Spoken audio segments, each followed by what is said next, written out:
Welcome to the Learning Pines YouTube. We hope this video helps. You have the SSD, tools, and knowledge of whether it is SATA or NVMe. First, power down and unplug the system, then wear an anti-static strap or touch chassis to ground yourself. This prevents component damage. Open the case using a Phillips screwdriver and locate the drive bay or M2 slot on the motherboard.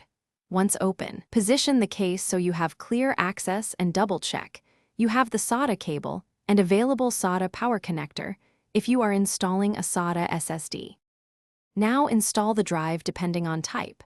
For a SATA SSD, mount the 2.5-inch drive in the adapter or bay, then connect the SATA data cable to the motherboard and the SATA power cable from the PSU, making sure connectors seat firmly. For NVMe M2 drives, align the gold edge with the slot, insert at about a 30-degree angle, then press down and fasten the standoff screw to secure it. Once connected, tidy cables to prevent airflow obstruction and confirm all connections are snug. Reassemble the case, reconnect power, and boot into BIOS or UEFI to verify the drive is recognized. This confirms hardware-level connectivity. Once detected, boot the OS and initialize, partition, and format the SSD using disk management or your preferred tool.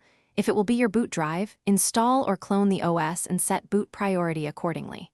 If the drive is not detected, reseat the SATA cable or M2 screw. Try another SATA port or cable and update BIOS. These steps often resolve. Thanks for watching.